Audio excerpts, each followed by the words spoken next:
Hey guys, tonight we're stepping back in time, way back, to a place where silk rustles, jade glints, and power hangs heavy in the air. We're heading to the opulent, yet incredibly restrictive, world of the Chosun dynasty in Korea. Imagine yourself surrounded by towering palace walls, your every need catered to by a legion of servants. Sounds like a dream, right? Absolute luxury, endless comfort, and supreme power. But here's the cheeky reality check: if you were born into that royal family, you probably wouldn't survive this. With your sanity intact, at least, your life would be a gilded cage, filled with more rules, restrictions, and anxieties than you can possibly imagine. Tonight, we're going to peel back the layers of that royal facade and expose the truly awful reality. So, before you get comfortable, take a moment to like the video and subscribe, but only if you genuinely enjoy what I do here. Also, let me know where you're tuning in from and what time it is for you right now. Now, dim the lights, maybe turn on a fan for that soft background hum, and let's ease into tonight's journey together. From the moment you drew your first breath as a Chosun royal, you'd find your world governed by an invisible, yet ironclad, strict palace protocol. You weren't just a person, you were a living symbol, a cog in an immense, ancient machine designed to uphold the dignity and authority of the monarchy. Your very existence was codified, every single action, from the most mundane to the most significant, dictated by centuries of tradition and rigid hierarchy. It's like being born into the world's most exclusive and utterly unyielding boarding school. Consider your daily routine. You couldn't simply wake up and decide what to do. Your awakening was likely orchestrated. With servants ready to assist you according to established procedure, your meals were not spontaneous choices, they were elaborate affairs dictated by custom, served by a precise number of attendants, and eaten in a prescribed manner. Even walking from one chamber to another wasn't a casual stroll. It involved specific routes, perhaps avoiding certain areas deemed unlucky, and always accompanied by attendants. You were never truly alone, your movements constantly observed and commented upon. This wasn't luxury, it was constant performance. This rigid protocol extended to your interactions with others. The hierarchical structure of the palace meant that every person, from the highest-ranking queen to the lowliest eunuch, had a specific place and a specific way of interacting with you, and you with them. You couldn't just casually chat with a court lady. There were strict rules of address, deference and posture, speaking out of turn, failing to show proper respect, or even sitting incorrectly in the presence of a superior could lead to severe reprimand, or worse, implications for your family's standing. It's a bit like living in a perpetual Shakespearean play, where everyone knows their lines and missing a cue could lead to a tragedy. One mainstream historical fact that underscores this rigidity is the king's daily morning audience chope, a central feature of palace life. Even if you were not the king, but a prince or high-ranking consort, your day would be shaped by these court gatherings. The king himself, and by extension other royals, had to adhere to a precise schedule for these audiences, receiving officials, deliberating on state affairs, and conducting ceremonies. This wasn't simply a matter of convenience, it was a ritual designed to assert royal authority and maintain the political order. The very act of gathering and participating in these events was a demonstration of the established hierarchy, a quirky tidbit that illustrates this control over your personal space, even the temperature of your rooms, or the specific type of charcoal used for heating, would likely be dictated by custom and concern for your health. As interpreted by court physicians, you couldn't just open a window if you felt stuffy. There was a procedure for everything, often involving a chain of command. Historians still argue whether this pervasive protocol was primarily a means of maintaining order and stability, or if it was also a subtle, effective way of controlling potential dissent and limiting individual agency within the royal family. It seems like a lot of effort just to prevent you from getting a draft. So, as a Chosun royal, your life began with the understanding that you were less an individual and more a living embodiment of the dynasty itself.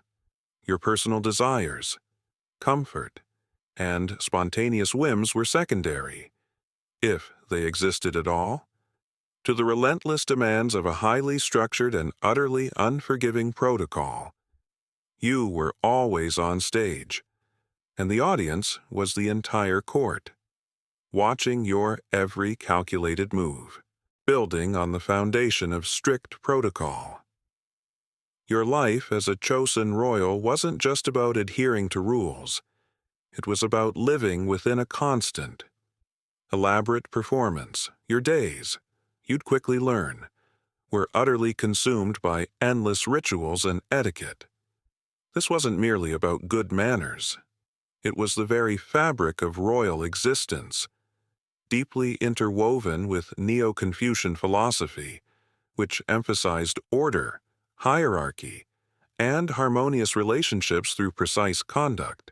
Imagine every interaction, every meal, every ceremony, no matter how small, requiring a specific bowing angle, a particular phrase, or a precise arrangement of objects. For you, a royal, this meant a lifetime spent mastering an intricate dance of decorum.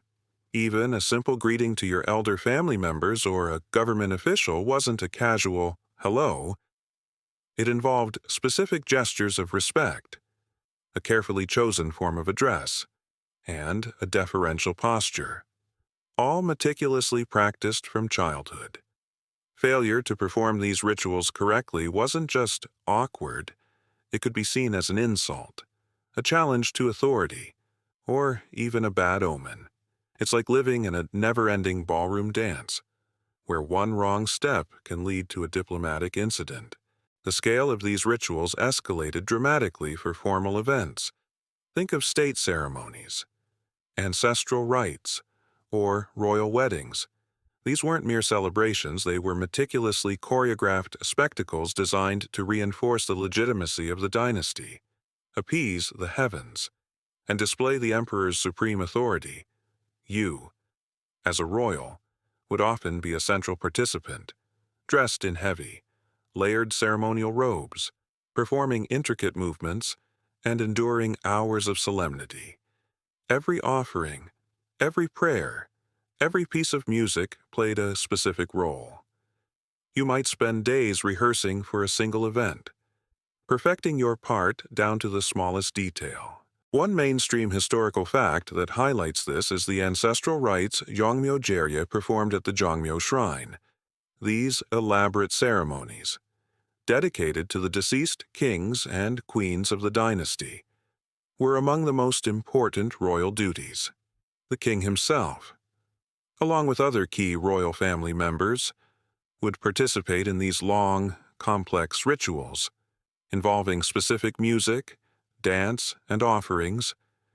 These weren't just personal acts of remembrance. They were state rituals designed to connect the living dynasty to its ancestors, thereby legitimizing its rule. For you, participating meant hours of standing, bowing, and performing precise actions, often under a scorching sun or in biting cold. A quirky or fringe tidbit that illustrates the depth of this ritualistic life is the practice of royal meal preparation and consumption. Sura. Your meals weren't simply cooked, they were culinary rituals. A vast array of dishes would be prepared, often exceeding a dozen, meticulously arranged on the table according to strict protocols. You wouldn't simply pick what you wanted. There were rules about which dishes to try, in what order, and even how much to consume. Each dish was tasted by a taster beforehand to ensure safety. turning every meal into a cautious exercise in consumption rather than a relaxing dining experience. Imagine needing a cheat sheet just to eat your dinner without offending anyone or accidentally ingesting poison. Historians still argue whether the sheer volume and complexity of these rituals ultimately served to strengthen the Chosun dynasty by providing a stable framework for governance and society, or if they became an oppressive burden that stifled innovation and personal expression within the royal family, leading to stagnation. Was it a foundation of order or a cage of custom from your perspective? It probably felt like a very heavy, very ornate cage. Your entire life was a performance, and the stage was the entire kingdom. There was no casual, no unplanned, no spontaneous, just endless, relentless, beautiful, and utterly exhausting ritual. So, you're constantly performing. Your life, a meticulously choreographed dance of rituals and etiquette. But beneath that gleaming surface of protocol and politeness, you'd quickly realize that your existence as a Chosun royal was also defined by a chilling atmosphere of constant surveillance and intrigue. The palace walls, for all their grandeur, were not a sanctuary of privacy, but a labyrinth of watchful eyes and whispering rumors. You were never truly safe, never truly alone, and always under scrutiny. Imagine living in a house where every servant, every guard, and even every family member could potentially be an informant, reporting your words, your actions, and your associations to higher powers. The royal family and the court were a complex web of alliances and rivalries, and information was currency, a misplaced word, an accidental gesture of disrespect, or even a perceived slight could be twisted and used against you. Your life was an open book. But unfortunately, everyone else was writing the commentary, often with a very sharp pen. This pervasive surveillance wasn't just about catching you doing something wrong, it was also about maintaining control. The king needed to know what was happening within his vast household, and ambitious factions within the court were always looking for leverage. Court ladies, eunuchs, and even palace guards often served as the eyes and ears of various political players. You might think you're having a private conversation, only to find your words quoted, often out of context. In a report to a minister or a rival consort, it's like living in a reality TV show. But the stakes are your life, and the camera crews are invisible and omnipresent. One mainstream historical fact that illustrates this constant watchfulness is the role of the office of the Royal Lectures Yongyun, while ostensibly an institution for the king's education and discussion of state affairs. It also served as a forum where royal behavior and character were scrutinized. Even the king himself was subject to daily lectures from Confucian scholars, who not only imparted knowledge but also subtly or not so subtly critiqued his conduct based on Confucian ideals. If even the supreme ruler was under this kind of intellectual and moral surveillance, imagine the pressure on you, a prince or princess, constantly being judged against impossibly high standards. A particularly quirky or fringe tidbit that speaks to this lack of privacy is the practice of eunuchs, nasi, serving as personal attendants to the king and royal family, even accompanying them to the toilet, while their primary role was practical assistance and security. Their proximity and access meant they were privy to intimate details of royal life. They often became trusted confidants, but their loyalty could be fickle, swayed by power struggles and political maneuvering. The fact that literally your most private moments could be observed and potentially reported creates an unsettling sense of never being truly off duty from your royal role. It's like having a permanent shadow, except the shadow has a notepad. Historians still argue whether this system of intense surveillance and intrigue, while certainly causing personal distress, was an effective mechanism for preventing rebellion and maintaining stability within the Chosun court, or if it simply fostered paranoia and infighting that ultimately weakened the dynasty from within. Was it a necessary evil for control, or a self-defeating cycle of suspicion, from your perspective, living inside it? It would feel less like a strategic tool and more like a never-ending anxiety attack. Every smile could be fake, every compliment a trap, and every quiet moment a dangerous opportunity for someone else to plot your downfall. You'd learn to trust no one, to reveal nothing, and to cultivate an impenetrable poker face, because your survival literally depended on it.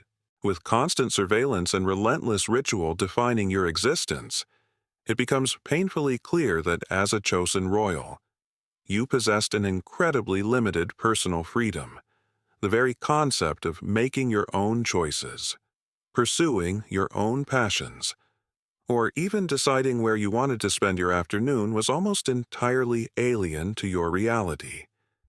You were born into a role, not a life, and that role came with an exhaustive list of predetermined paths. Imagine waking up each day knowing that your schedule was already set, your clothes already chosen, and even your companions pre-selected. You couldn't just decide to leave the palace walls for a leisurely stroll through the market. Such a spontaneous act would be unthinkable, a breach of security and protocol. Every outing, however minor, required elaborate planning, security details, and official approval. Your world was the palace, and within those grand confines, your movements were meticulously controlled. It's like living in a luxurious, sprawling cage, with invisible bars that are more potent than any physical restraint. This lack of freedom extended to every facet of your being, your education. Far from being a journey of personal discovery, was a rigorous regimen designed to mold you into a proper royal, steeped in Confucian classics, history, and the intricate politics of the court. Your leisure activities were prescribed perhaps calligraphy, classical music, or specific games deemed appropriate for royalty. There was no room for eccentric hobbies or unconventional pursuits. Your entire being was cultivated to serve the dynasty, not your individual desires. One mainstream historical fact that powerfully illustrates this is the king's daily schedule iljong. Even the supreme ruler, theoretically the most powerful person in the kingdom, adhered to a demanding and rigidly structured daily routine that began before dawn and ended late at night. It was packed with audiences, lectures, state affairs, and ceremonies. If the king, who commanded armies and decrees, had such little personal freedom, imagine the constraints on you. A mere prince or princess, whose existence revolved around supporting the monarch. Your choices were not just limited, they were often non-existent, replaced by a prescribed path you were expected to walk. A quirky or fringe tidbit that highlights this utter lack of autonomy is the royal family's eating habits and personal hygiene. You couldn't just sneak a midnight snack. Every meal was prepared, tasted, and served with elaborate ritual. As we briefly mentioned earlier, your bathing, your hairdressing, even your elimination were often attended to by servants, leaving you with virtually no personal space or private moments. Imagine never being able to truly be alone, not even when you're just trying to brush your teeth if they had toothbrushes back then, which they did, but probably not the kind you're thinking of. This constant attendance, while seeming luxurious, was a profound invasion of privacy and a constant reminder that your body, like your life, was not entirely your own. Historians still argue whether the extreme restrictions on personal freedom within the Chosun royal family were genuinely necessary for maintaining the stability and sacredness of the monarchy, or if they were an oppressive side effect of a deeply hierarchical and status-obsessed society that ultimately contributed to the personal unhappiness and sometimes even mental anguish of its members. Was it a functional necessity, or simply a gilded prison of tradition from your perspective? Living that life, it would feel less like a necessary sacrifice and more like a suffocation of your very spirit. You'd yearn for the simplest freedoms: a walk in the woods, a meal chosen by whim, or a quiet moment truly, completely alone. But such dreams would remain just that, dreams. So, you're a royal. Your every move dictated, your privacy non-existent. But perhaps the most profound limitation on your personal life, and one that directly impacted your emotional well-being, was the reality of arranged marriages and political alliances. The idea of falling in love, choosing your own partner, or building a family based on personal affection was a distant, practically mythical concept for you. Marriage was not a matter of the heart. It was a cold, hard calculation of power, prestige, and dynastic stability. Love, quite frankly, was irrelevant. Power was everything. Imagine being told from a young age that your future spouse would be selected not by you, but by the king, the queen dowager, or powerful court officials. Their criteria wouldn't be based on shared interests or mutual attraction, but on the political influence of their family, their lineage, their potential to produce healthy heirs, and their capacity to strengthen alliances within the intricate web of court factions. You were a valuable chess piece in a grand game of political maneuvering, and your marriage was a strategic move, not a personal journey. For a prince, your marriage would secure alliances with powerful noble families, ensuring their loyalty to the crown. For a princess, your marriage might be a tool of diplomacy, binding another powerful family or even another nation to the Chosun dynasty. You might be sent away to a distant court, or your new spouse might bring with them a retinue of their own, adding new layers of intrigue and potential conflict to your already complex palace life. It's like being cast in a play, not knowing your co-star until opening night. And the play's genre is high-stakes political drama. One mainstream historical fact that epitomizes this is the selection process for royal consorts Gantek. When the king needed a new queen or a concubine, a rigorous selection process would be initiated. Young women from noble families across the kingdom would be scrutinized, not just for their beauty and temperament, but primarily for their family's political standing and their health, especially their potential for childbearing. These were highly competitive, often brutal selections, with the king and senior members of the royal family making the ultimate decision. You, as the future spouse, had little to no say in the matter, often meeting your intended for the first time on your wedding day. A political commodity rather than a loving partner. A particularly quirky or fringe tidbit is the intense pressure on royal consorts, especially the queen, to produce a male heir. Your value within the palace hierarchy was significantly tied to your ability to bear sons. Failure to do so could lead to your demotion, displacement by another consort, or even worse fates. This created immense pressure on royal women, not only to conceive but to deliver healthy sons, turning the natural process of childbirth into a dynastic imperative. Imagine the anxiety of knowing your entire worth, your safety, and your family's status rested on the gender of your unborn child. It's a bit like having your entire career depend on hitting a very specific, biologically determined target. Historians still argue whether the system of arranged royal marriages, despite its personal cost to the individuals involved, was truly effective in maintaining political stability for the Chosun dynasty, or if it often created more factionalism and resentment within the court, leading to endless power struggles. Was it a necessary evil for a long-lasting dynasty, or a recipe for personal misery that sometimes spilled over into political instability from your intimate perspective?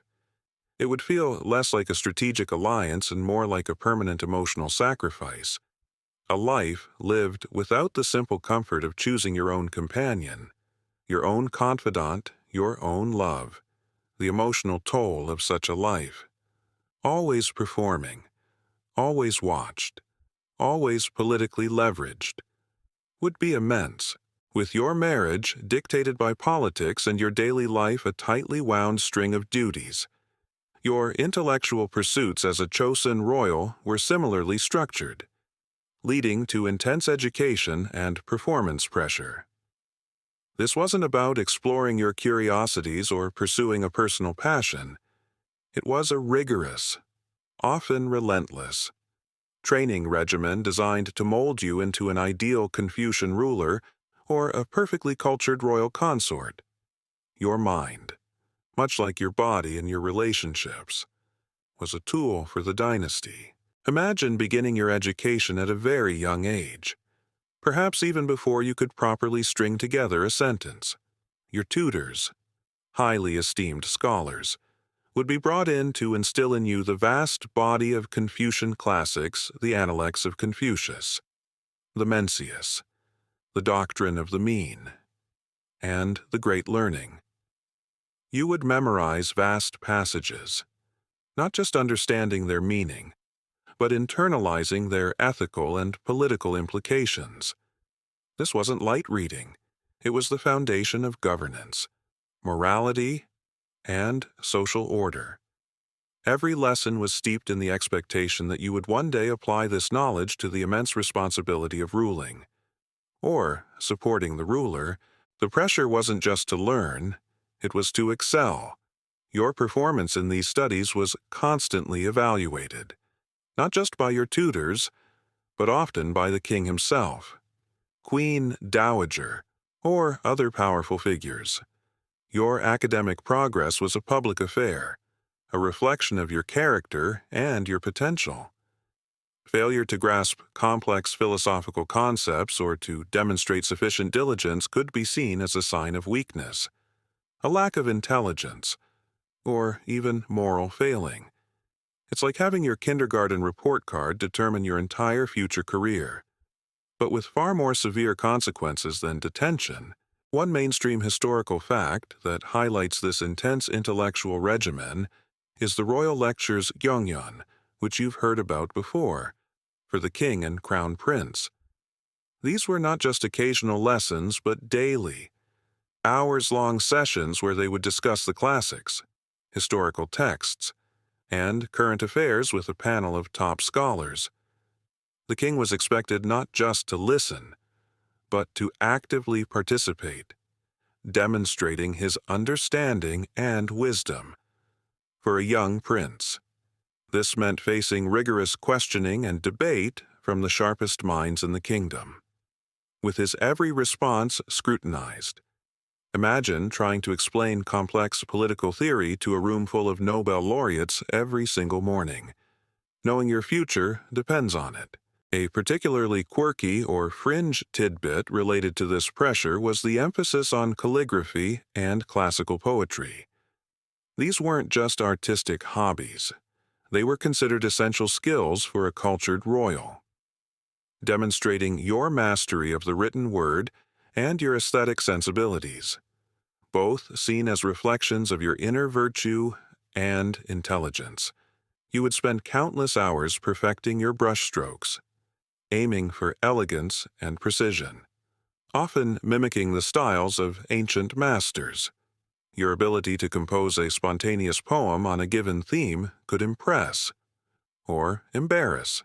Depending on your skill, it's a bit like needing to be a brilliant poet and a public speaker, while also running a country.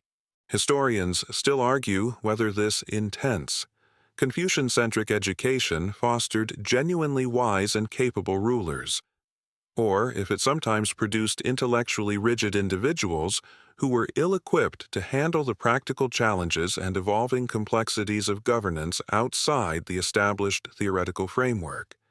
Did it truly produce benevolent leaders, or merely eloquent conformists from your perspective, living through it?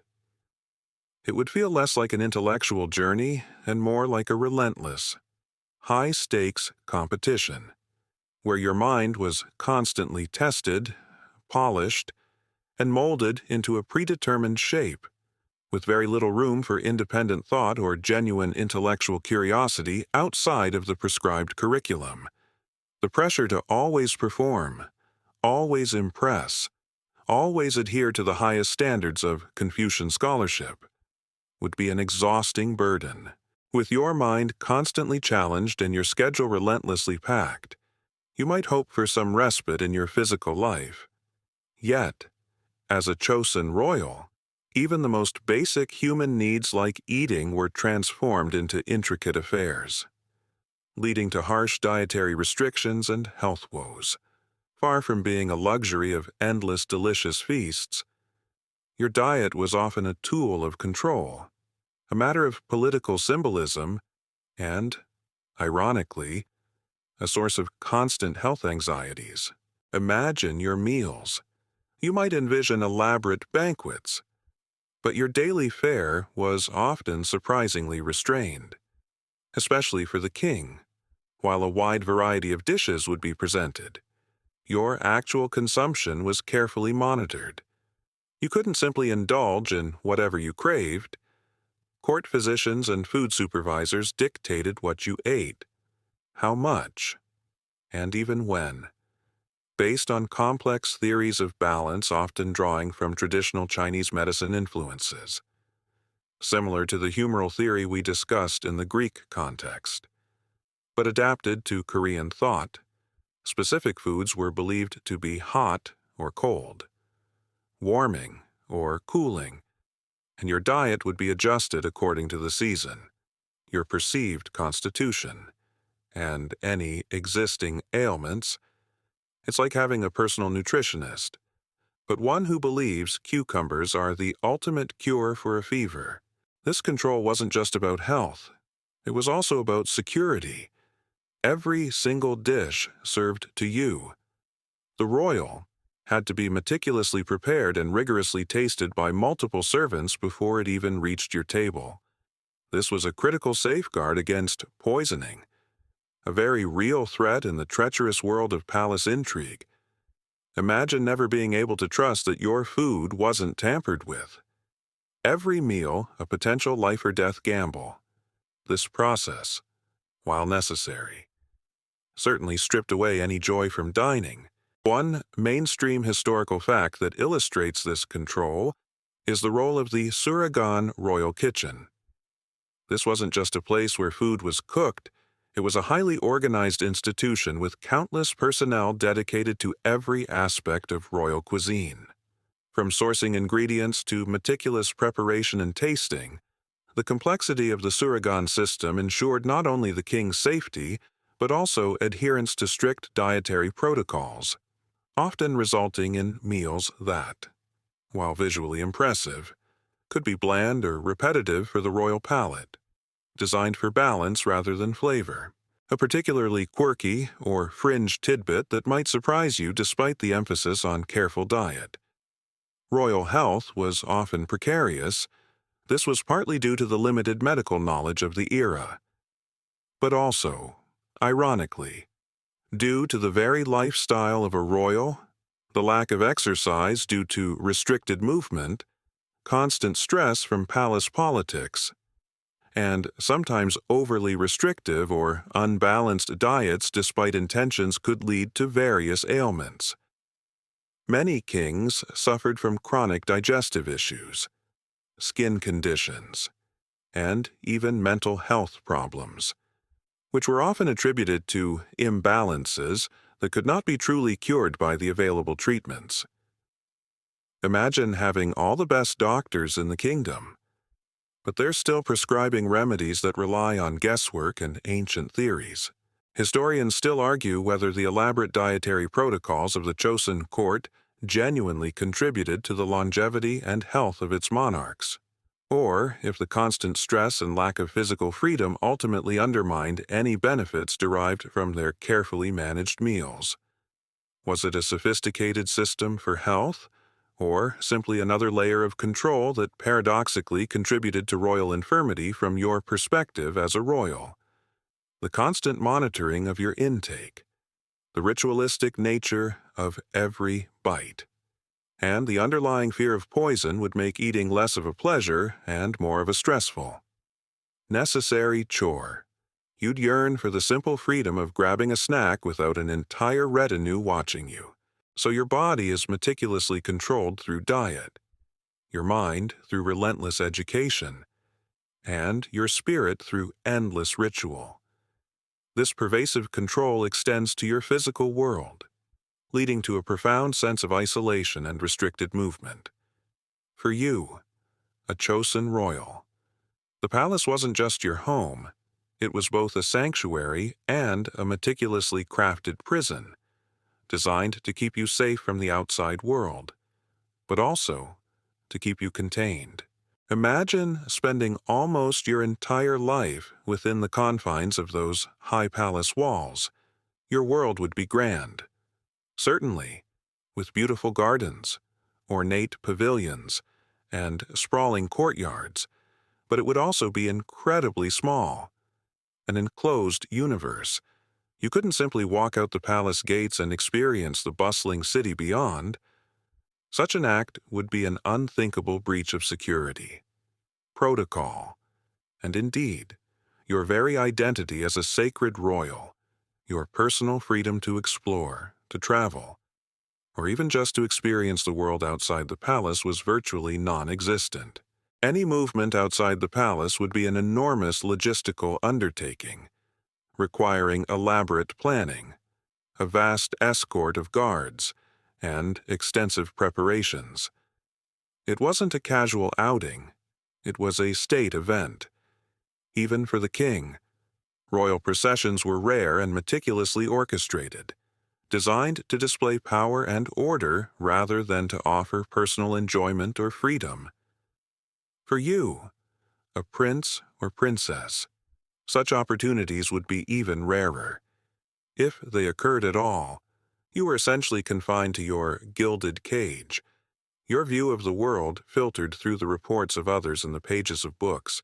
It's like being the star of a play that only ever takes place on one very elaborate set.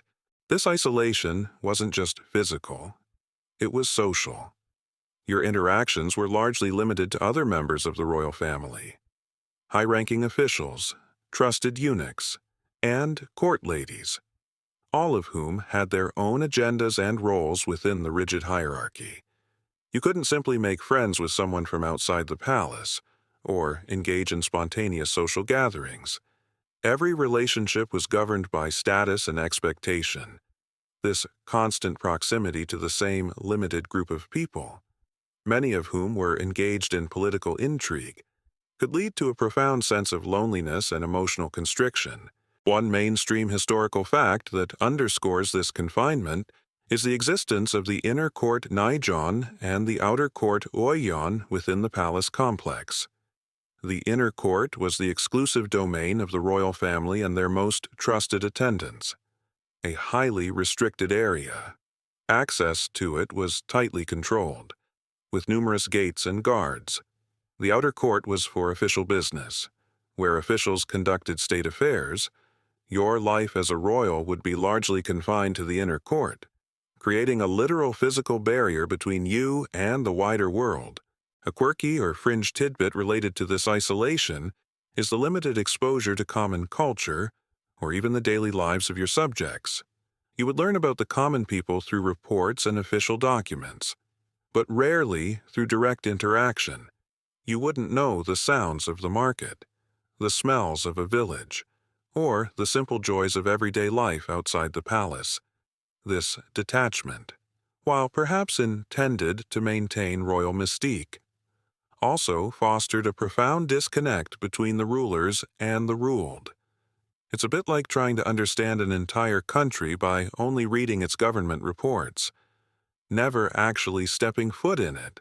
Historians still argue whether this profound isolation of the Chosun royals contributed to their perceived detachment from the realities of their kingdom, potentially hindering effective governance, or if it was a necessary measure for their security and to maintain the sacred aura of the monarchy. Did it protect them, or simply blind them for you living that life? It would feel less like protection and more like a suffocating enclosure, where the only window to the outside world was through the stories and filtered observations of others. You'd yearn for the freedom of a simple stroll outside, a privilege most commoners took for granted. So, you're confined, isolated, and meticulously controlled. But within this gilded cage, your life as a Chosun royal was far from tranquil.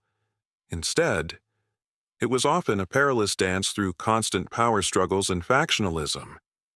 The palace was not a harmonious family home.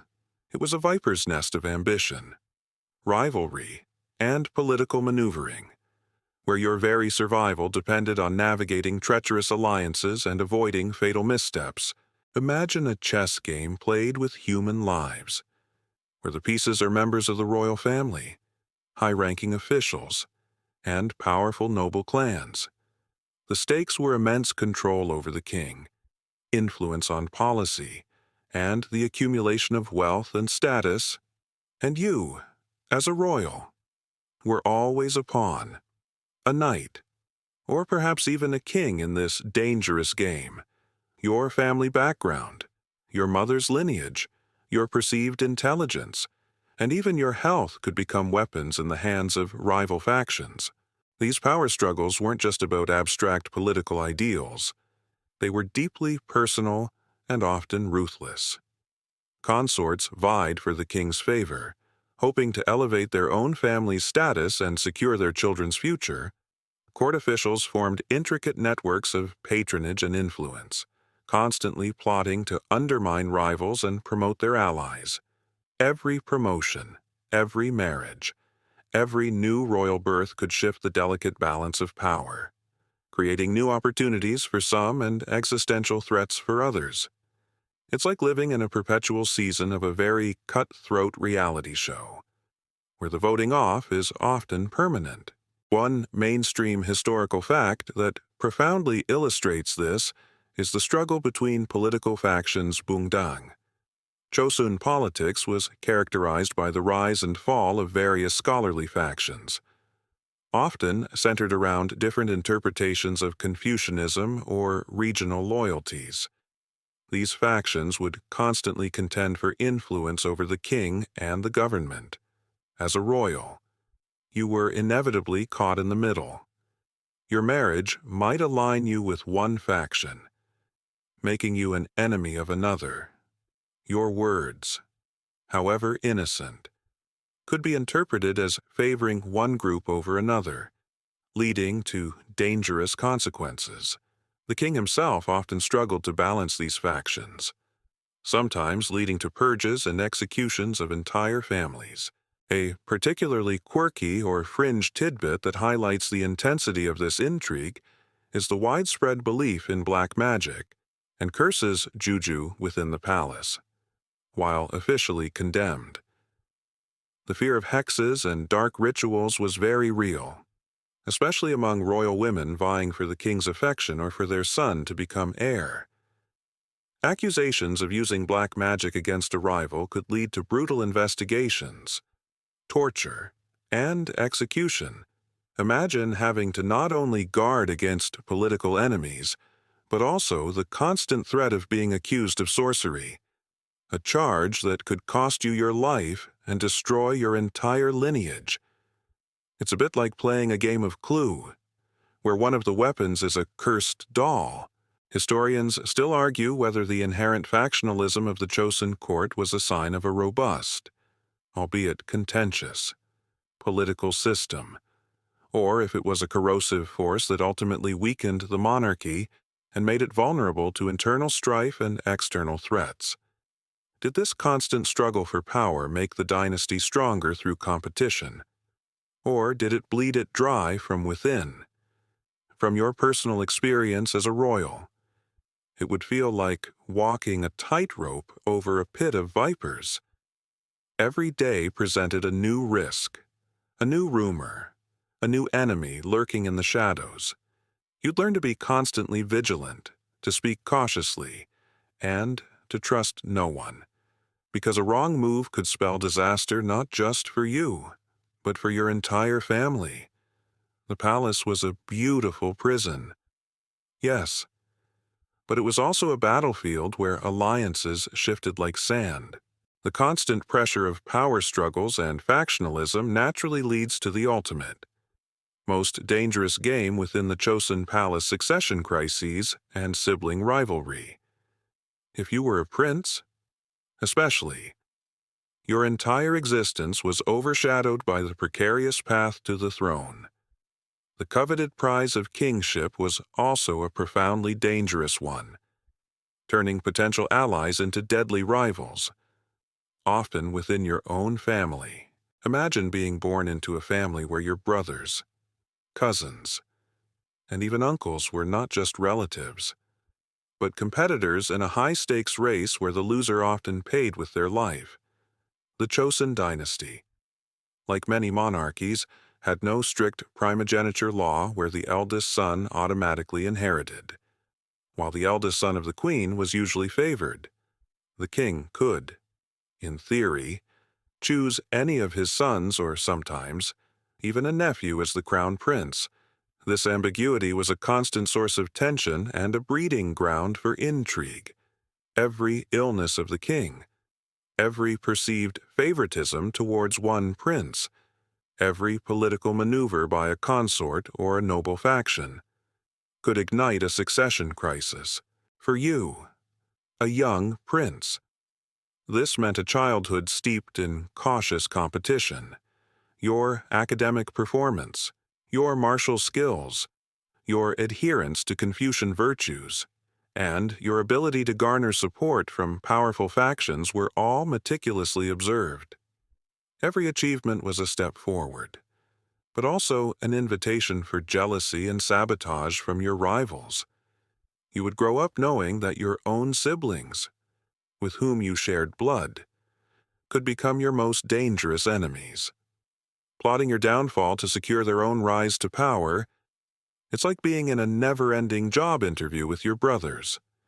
But the job comes with a crown and the losers get, well, we'll get to that. One mainstream historical fact that chillingly illustrates this is the many instances of purges and executions related to succession. The Chosun annals are filled with tragic stories of princes who were exiled, poisoned, or executed due to their involvement in real or perceived plots against the heir apparent, or as a result of losing a power struggle. Even the children of deposed royals could face dire consequences, reflecting the ruthless nature of dynastic politics. The history books often read like a grim family tree, marked by suspicion and fratricide. A particularly quirky or fringe tidbit is the intense pressure on the crown prince. Once designated, he would often be subjected to even more rigorous education and surveillance, becoming a symbolic target for anyone wishing to destabilize the future of the kingdom. His every move was watched, his health closely monitored, and any misstep could be magnified into a reason for his removal. His life, far from being secure, often became a lonely and anxious wait for the ultimate power, all while surrounded by those who secretly wished for his demise. Imagine being the designated winner of that race. But now everyone wants to trip you. Historians still argue whether the constant threat of succession crises, despite its personal tragedies, paradoxically served to strengthen the institution of the monarchy by ensuring that only the most cunning, adaptable, and politically astute individuals eventually ascended to the throne. Or, if it simply wasted immense resources and talent in internal feuding, did it forge stronger leaders, or merely more paranoid ones from your perspective? As a royal living through this, it would be a pervasive, underlying hum of anxiety. Every cough from the king, every private meeting among officials, every whispered rumor would send a shiver down your spine, knowing that your very life and the future of your lineage hung precariously on the delicate balance of power. The throne might have seemed like the ultimate prize, but for many royals, it was more like a poisoned chalice, as if navigating treacherous political waters and enduring constant surveillance weren't enough. Your very appearance as a Chosun royal was meticulously controlled. You weren't simply dressed, you were adorned, constrained, and identified by an elaborate system of dress codes and symbolic attire. Your clothing dictated your status, announced your rank, and profoundly limited your comfort and personal expression. Imagine waking up not to a wardrobe of choices, but to a predetermined ensemble for the day, or even for the specific hour. Your attire was never a matter of personal taste or comfort. It was a visual language, a complex code understood by everyone in the palace and beyond. The color of your robes, the patterns embroidered on them, the type of fabric, the shape of your hat, and even the accessories you wore, all conveyed your exact position within the rigid hierarchy of the royal family and the court. You couldn't just throw on your favorite comfy hanbok. Every stitch was a statement of power and place. It's like being forced to wear a uniform that changes 10 times a day, and each change has a deeply significant, often political, meaning. For the king, his ceremonial robes were vast, heavy, and intricately embroidered with dragons, the ultimate symbol of imperial power. For the queen, phoenixes and elaborate floral patterns denoted her status. Princes and princesses had their own distinct colors and motifs, carefully calibrated to reflect their rank and proximity to the throne. Even the material mattered silk was for the highest ranks. While lesser fabrics were for lower status individuals, you were literally clothed in your destiny, and every garment was a reminder of your prescribed role. One mainstream historical fact that highlights this rigidity is the royal court uniform jobok worn for formal ceremonies. These were not only specific to rank, but also varied according to the type of ceremony and even the season. For grand state rituals, the king's jobok could consist of multiple layers of heavy, richly embroidered silk, a cumbersome experience that would require hours of preparation and endurance. Imagine standing for hours in layers of stiff, ornate clothing, performing precise movements, all while trying not to sweat through your intricate ensemble. Comfort was an afterthought, if it was a thought at all. A particularly quirky or fringe tidbit is the symbolic importance of hairpins, binyo, and ornaments for royal women. These weren't just decorative, their material gold, silver, jade, shape, and the presence of specific motifs indicated the wearer's exact status: queen, concubine, princess, and even whether she was married or unmarried. A single, intricately carved jade hairpin could speak volumes about its wearer's power and position within the palace, far more than any spoken word. Imagine a modern fashion accessory that literally announced your entire life story and social standing to everyone who saw it. It's a bit like having your entire LinkedIn profile permanently etched onto your forehead. Historians still argue whether the elaborate dress codes of the Chosun dynasty were primarily a powerful tool for maintaining social order and reinforcing the visual authority of the monarchy, or if they ultimately became an extravagant and impractical burden that stifled individual expression and contributed to the isolation of the royal family. Was it a brilliant system of communication, or just another set of shackles? From your experience as a royal, The weight and stiffness of the ceremonial attire, the constant pressure to present yourself perfectly, and the knowledge that your clothing was always under scrutiny would make you yearn for the simplest, most comfortable garment imaginable. Your body was not your own, and neither was your wardrobe. You're dressed according to strict code, your movements are restricted, and your every meal is scrutinized. This meticulously controlled environment extends to your personal space, or rather, the striking lack thereof, leading to the unsettling reality of servants everywhere. Privacy nowhere. As a Chosun royal, you were never truly alone. Your life was a continuous, supervised existence, stripping away any possibility of genuine solitude or intimacy. Imagine waking up to servants already present in your chambers, ready to assist with your morning toilette. They would help you dress, prepare your hair, and attend to your every need. When you ate, a retinue of attendants would be present, serving dishes and observing your consumption. When you studied, tutors and eunuchs would stand by. When you walked through the palace, guards and court ladies would accompany you, even in your private moments. Eunuchs or female attendants might be nearby, discreetly or not so discreetly at the ready. It's like living in a luxury hotel that never, ever lets you have 5 minutes to yourself. This constant presence of servants wasn't merely a sign of your elevated status.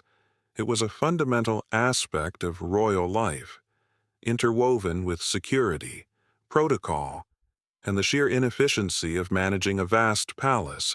Every aspect of royal comfort, from heating your room to fetching a cup of tea, required human intervention. This meant a vast number of people constantly orbiting your life, observing your habits, listening to your conversations, and being privy to your most intimate details.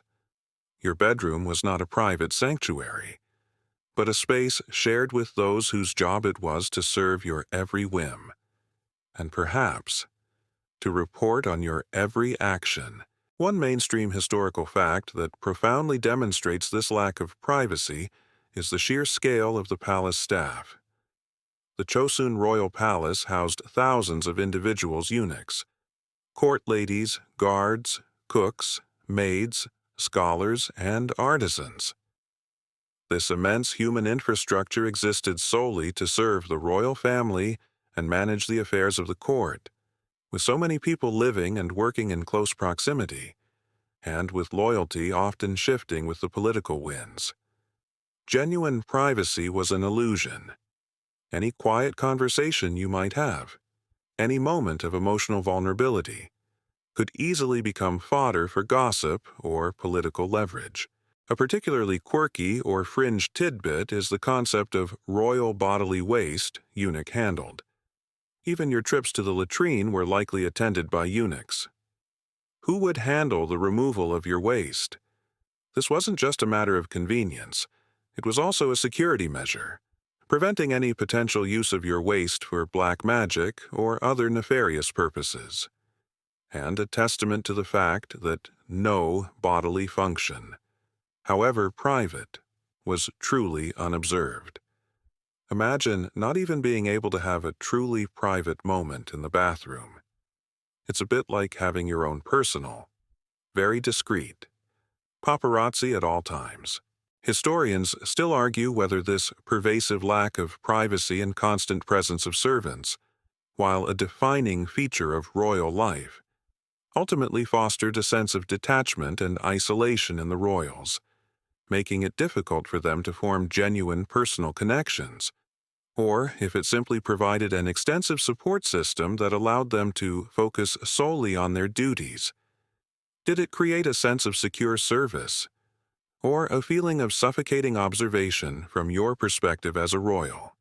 You would learn to cultivate an impenetrable facade, never truly letting your guard down, never revealing your true feelings, and always acting as if you were on stage.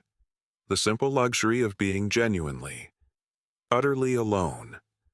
with your own thoughts and feelings, would be a precious, almost unattainable dream. You've seen how pervasive the controls were for all royals, but if you were a woman born into the Chosun royal family, your life carried additional, deeply entrenched layers of constraint, leading to specific gendered restrictions and expectations.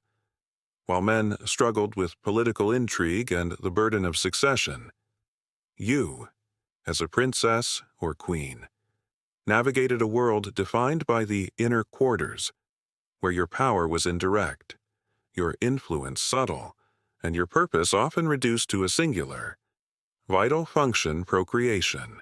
Imagine your entire upbringing centered around becoming a virtuous, docile, and fertile consort. For princesses, this meant an education emphasizing classical virtues, needlework, music, and painting, all designed to make you a cultivated lady worthy of a politically advantageous marriage. For a future queen, it meant even more rigorous training in palace etiquette and a profound understanding of court politics, not to engage in them directly, but to navigate them effectively and support the king. Your sphere of influence was limited to the Najon, the inner court, the world of royal women, where your battles were fought with whispers, alliances, and the strategic maneuvering of your position. The primary expectation placed upon royal women, especially the queen and high-ranking concubines, was the production of a male heir. Your value, your status, and your security within the palace largely hinged on your fertility and the gender of your offspring. Failure to produce a son could lead to immense pressure, the introduction of more consorts, or even your demotion or eventual removal. This singular biological imperative turned the natural process of childbirth into a dynastic crucible, creating intense anxiety and competition among the women of the inner court. It's like being born into a job where your entire performance review is based on a single, very specific, biological outcome. One mainstream historical fact that illustrates this pressure is the emphasis on the 7 conditions for divorce, Chilgogiak, particularly for royal women, even if rarely formally invoked. While divorce was rare, a wife could theoretically be repudiated for several reasons, including barrenness or inability to produce a son, although the king would not formally divorce a queen. A childless queen could effectively be sidelined or replaced in influence by a consort who bore a male heir. This constant underlying threat placed enormous psychological strain on royal women. A particularly quirky or fringe tidbit is the intense focus on auspicious dates and rituals to enhance fertility or ensure a male birth. Royal women would engage in various traditional practices, prayers, and even rely on specific dietary regimens and mystical remedies, all designed to fulfill the paramount duty of producing an heir. Imagine being subjected to countless traditional remedies and superstitions, all with the hope of conceiving a son, feeling the weight of the entire dynasty's future resting on your womb. It's a bit like performing elaborate rain dances for a baby, rather than for crops. Historians still argue whether the stringent gendered restrictions placed on Chosun royal women, while ensuring their domestic stability and limiting their direct political power, ultimately stifled their intellectual and personal potential. Or if these constraints inadvertently fostered unique forms of female influence and community within the inner court, did these restrictions protect them from the brutal outer court politics, or merely confine them to a different kind of battlefield from your perspective? As a royal woman, your life would be a constant negotiation between prescribed roles and personal desires. You'd find yourself wielding power through influence, through your sons, and through careful navigation of the treacherous female hierarchy, always aware that your worth was often measured by your womb and your adherence to an impossibly narrow definition of royal femininity. Your ambitions, if you dared to have them, would have to be channeled through the limited avenues available to you. So, you've lived a life of rigid protocol, endless expectations, and constant surveillance. You've navigated the treacherous waters of court politics and gendered restrictions, always aware of your precarious position. But beneath all the gilded splendor, the ultimate fear that truly haunted your existence as a Chosun royal was the ever-present threat of exile or poison, disfavor, a lost power struggle, or even a simple misunderstanding could lead to a swift, brutal, and often fatal end. Imagine living with the chilling knowledge that your life, despite all your privilege, could be stripped away at any moment by a royal decree, unlike commoners who might face ordinary justice. A royal's fate was often decided by the whim of the king, the machinations of powerful factions, or the desperate acts of rivals. Exile to a remote island or a secluded monastery was a common punishment for disgraced royals, but it was rarely a permanent sanctuary. Often, exile was merely a prelude to a more final solution, a slow disappearance from public memory that often culminated in a quiet, state-sanctioned death. Poison was a particularly insidious threat within the palace walls, in a society where direct confrontation could be risky. A discreetly administered poison offered a silent, effective way to remove rivals or inconvenient family members. Every meal, every cup of tea, every medicinal draught could be viewed with suspicion. As you recall from the meticulous food tasting we discussed earlier, the fear wasn't just about dying. It was about dying slowly, painfully, or mysteriously, leaving no clear evidence of foul play. It's like living in a game of Russian roulette, but the gun is loaded with a secret. Invisible bullet. One mainstream historical fact that chillingly demonstrates this vulnerability is the fate of many deposed queens and crown princes. The Chosun dynasty's history is tragically marked by numerous instances where individuals holding the highest royal positions were either forcibly removed from their titles, exiled, or outright executed, often on charges of treason, witchcraft, or simply losing the political favor of the king or powerful factions. Figures like Queen Yun, deposed and later forced to drink poison, or Prince Sado, confined to a rice chest by his own father until he died, serve as grim reminders of the ultimate insecurity of royal life. Their stories illustrate that even the closest blood ties offered no guarantee of safety when power was at stake. A particularly quirky or fringe tidbit related to this fear of poison was the development of specialized court protocols and even specific types of ceramic ware used to detect poison.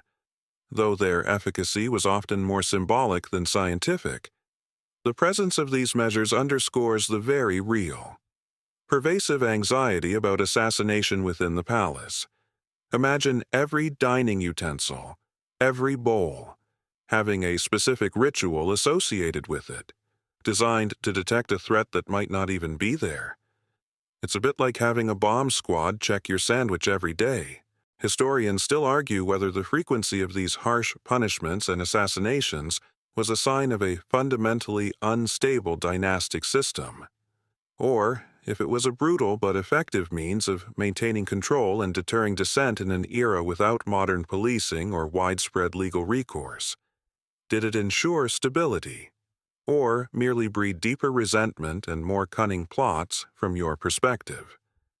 Living under this constant threat, it would instill a profound paranoia. Every compliment could be a trap, every gift a poisoned chalice. You would learn to analyze every glance, every word, every gesture for hidden meaning, always aware that your life was not truly your own, but a fragile thing held in the balance of political tides and the shifting sands of royal favor. The gilded cage, you'd realize, was also a very delicate one. You've endured the oppressive rituals, the constant scrutiny, the lack of freedom, and the ever-present threat of a swift, brutal end. As a Chosun royal, your life wasn't just about surviving these immediate dangers, it was also about bearing the immense weight of legacy burden and historical judgment. Every action you took, every decision you made, and indeed, your very character would be meticulously recorded and scrutinized by future generations of scholars and historians, casting an eternal shadow or a gleaming light upon your name. Imagine living with the knowledge that official scribes, called sachungwan, were constantly observing and recording everything that happened in the court, especially the king's words and actions. They sat in audiences, discreetly jotting down notes, ensuring that a comprehensive historical record was being created in real time. This wasn't just for posterity. It was believed that these records would serve as a guide and a warning for future rulers. You couldn't escape the historical record. It was being written even as you lived it. It's like having your entire life documented for a very serious, very long-running documentary series. And you can't edit out the awkward parts. This burden meant that your personal desires and momentary lapses in judgment could become permanent stains on your historical reputation. A king's temper tantrum, a prince's perceived laziness, or a queen's political misstep would not be forgotten. They would be immortalized in the veritable records of the Chosun dynasty, Joseon Wangjo Siluk, a monumental collection of historical annals that documented the reign of each monarch, from their birth to their death. This vast repository, now recognized by UNESCO as a World Heritage Item, was compiled by historians after a king's death. Based on the daily records, its existence instilled a profound sense of accountability in the royals. Think about the pressure this created. Every speech you made, every decree you signed, every interaction with an official was not just a fleeting moment but a contribution to your eternal legacy. You were constantly aware that you were shaping history, and that history would judge you. This motivated many royals to strive for virtue and wisdom, adhering to Confucian ideals, knowing that their actions would define how they were remembered for centuries to come. But it also created an immense psychological burden, an almost paralyzing fear of failure or misjudgment. It's a bit like knowing your entire life is going to be written as a textbook, and you desperately want to avoid being a footnote of failure. A particularly quirky or fringe tidbit is that the Sachongwan, the royal scribes, were so dedicated to their impartial record-keeping that even the king himself was not allowed to read the daily records being compiled during his reign. This ensured that the historical accounts would be unvarnished and free from royal interference, providing a more objective, though still influenced by the Confucian perspective of the historian's view of events. Imagine being the absolute ruler, but not being allowed to read your own biography until after you're dead. This rule, while ensuring historical integrity, further emphasized the separation between the royal individual and their historical persona. Historians still argue whether this pervasive system of historical record-keeping genuinely ensured better governance by holding monarchs accountable, or if it sometimes led to a rigid, overly cautious style of leadership, where avoiding negative judgment superseded bold, necessary reforms. Did the constant scrutiny lead to virtuous rule, or simply to a performance designed for the history books for you? A Chosun royal. It meant living with the weight of eternity on your shoulders. You were not just ruling a kingdom, you were writing your chapter in a saga that would be read for 1,000 years. The hope of a glorious legacy battled constantly with the fear of being condemned by history, a judgment far harsher and more enduring than any immediate punishment. Now, let the lingering echoes of palace intrigue and historical judgment gently fade away. The rustle of ancient silks, the stern faces of the royal scribes, the weight of a crown, They are just whispers on the wind now, distant dreams from a world long past.